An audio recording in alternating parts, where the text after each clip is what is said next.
یا کیا وہ غربت اور افلاس کے جو لفظ ہے یہ بڑے دغا دے جاتے ہیں، دغا دے جاتے ہیں. نہیں وہ یہ غرابت ہے. ایلینیشن میں انگریزی میں گروسٹڈ کا لفظ جو ہے شاید اس کے مفہوم کو پہنچے. سر وہ جو مارکس کی ایلینیشن کا کانسیپٹ ہے اسی طرح مطلب وہ فائنینشیل معنوں میں جو ہم غربت معنی لیتے ہیں یہ انہوں نے روح کی غرابت اجنبیت یہ اس سینس میں انہوں نے برتنے کی کوشش کی. ایک تو یہ بات. اچھا دوسرا یہ ہے کہ سب کچھ بکے گا.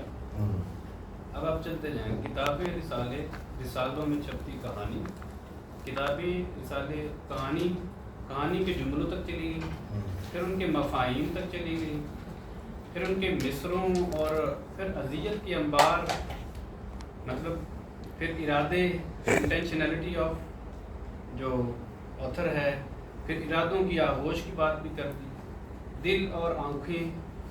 اب یہ دیکھیں یہاں تک یہ سارا انہوں نے ٹیکسچولیٹی کی بات کی ہے، متن کی بات کی ہے، کہانی کی بات کی ہے، معنی کی بات کی ہے.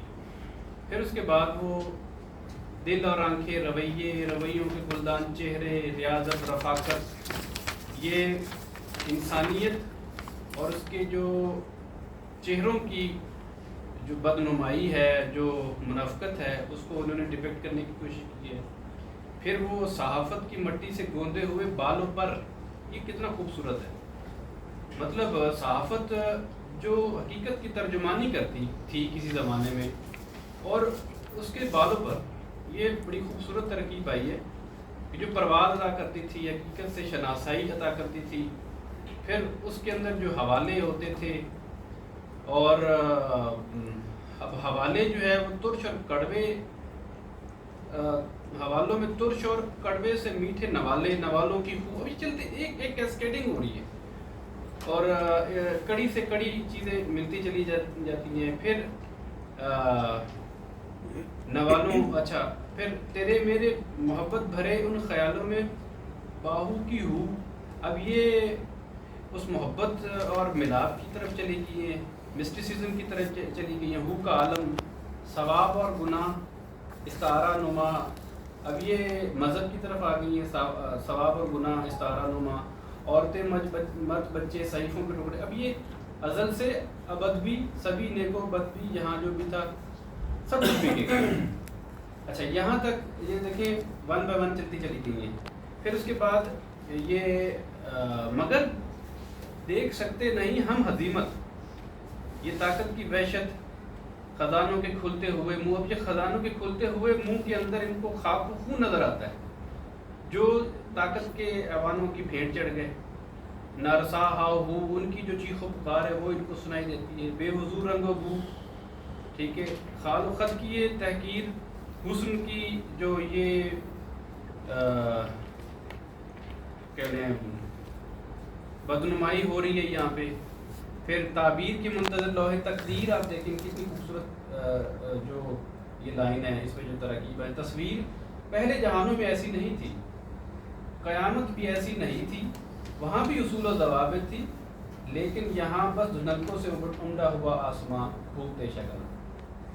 تو صاحب صدر وہ جیسے احمد ندیم قاسمی نے کہا تھا کہ نفسی نفسی بھی وہی، غم کی دہائی بھی وہی، تیرا محشر میرا مانوس نظارہ نکلا. تو وہ کہتے ہیں کہ جو آج نفسا نفسی کا عالم ہے، جو آج قیامت کا عالم ہے، جو آج خرید و فروخت ہو رہی ہے انسانیت کی، معنی و مفاہیم کی، وہ قیامت آج سے پہلے کے جہانوں میں نہیں تھی. اس ماڈرن ایرا کی بات کر رہی ہوں. تو جو 17ویں صدی کے جو انسان تھے اور جو اس سے پہلے کے انسان تھے، اس میں کچھ نہ کچھ تقدیس، سینکٹی آف ہیومن برقرار تھی، چیزوں کی تقدیس تھی. اور لیکن اب سب کچھ بک رہا ہے، سب کچھ. تو یہ میرا خیال ہے شے اور اس کی جو مارکس کی فیٹیشزم کی بات کرتی ہے، صرفیت کی بات ہو رہی ہے، کنزیومرزم کی بات ہو رہی ہے، ایلینیشن کی بات ہو رہی ہے. تو میرا خیال ہے یہ بھی پوسٹ ماڈرن اس میں آہنگ ہے. تو یہ اچھا اس میں کچھ چیزیں ہیں یہ جو ہاؤ ہو اور یہ جو اس میں یہ باہو کی ہو یہ مصرے تھوڑے مجھے ایسے ویک سے لگے باہو کی ہو باہو باہو باہو باہو ہاں باہو کی ہو یہ چیزیں ٹھیک ہے وہ آپ کی بات آگے کرتے ہیں